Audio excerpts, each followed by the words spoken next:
So in the last video we looked at an arithmetic sequence, and we noted that an arithmetic sequence is one in which you're adding the same number each time to get to the next number. That's sort of how the pattern works. In a geometric sequence, the difference is that you're not adding the same number, you're multiplying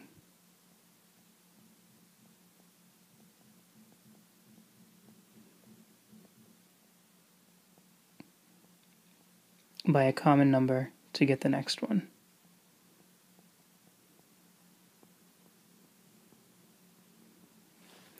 Alright, and so our goal in this video will be to come up with an explicit formula for a geometric sequence, one that works for all geometric sequences, so that if I want to know the 20th term, I can just plug 20 in and it'll give me my answer.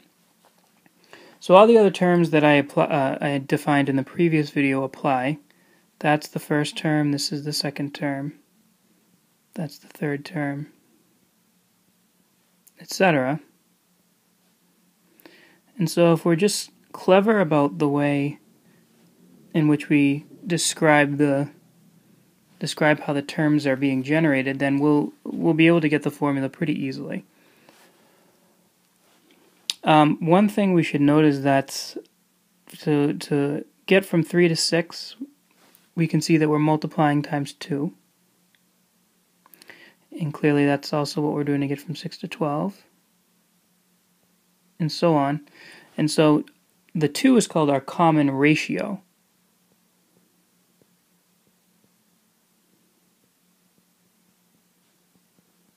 Okay, and in arithmetic it was called the common difference. It's called the common ratio because if you take any term and divide it by the one before it, like 6 over 3, you get a 2. If you do 12 over 6, you get a 2.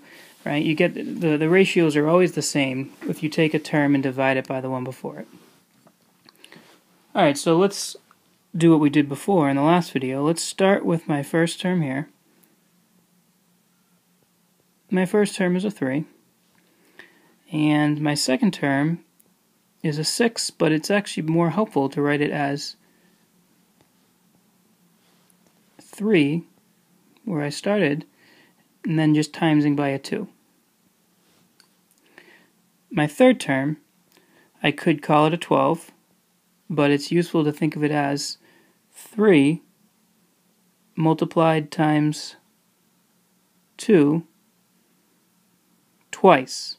So if you're not, so go up to the list here and notice that if you take your 3 and multiply times 2 twice, you get to your 12. And repeating multiplication means we use exponents. Okay, so note the difference between the way this structure looks and the one in a arithmetic. Our fourth term, we could write it as 24, but it's also our 3 multiplying times 2 3 times. Multiplying times our 2 3 times. We'll do one more. Our fifth term, we can say is 48, but it's also our 3 multiplied times 2 4 times. And so at this point, I should be able to tell you, or ask you, what is the 10th term? And you should say, well, I mean, one thing that's common in all of these forms is that they start with a 3, and you're multiplying times a 2 a certain number of times, and what we should focus on is how the index, or the term number, relates to those powers. So the fifth term means we're raising 2 to the 4th power, the 4th raising it to the 3, so it looks like we're raising it to 1 less than that term number, so I'd be raising this to the 9th. All of which means that my nth term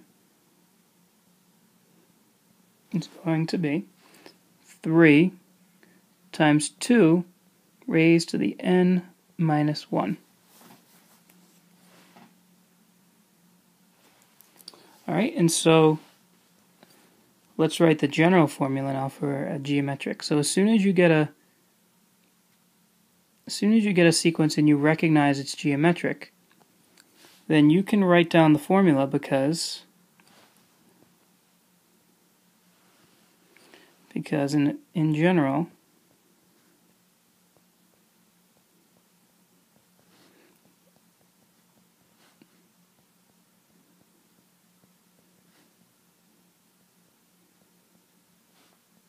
the explicit formula for a geometric sequence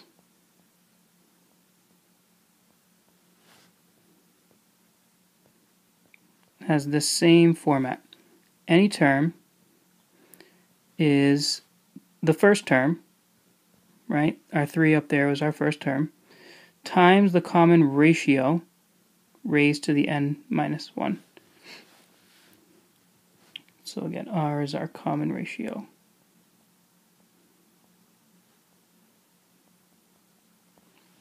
All right, and there you have it. So again, now we've got 2 formulas in our pocket, one for an arithmetic and one for a geometric. And as soon as you notice that something is an arithmetic or a geometric, you now are able to come up with a formula, an explicit formula, that will tell you what any term is.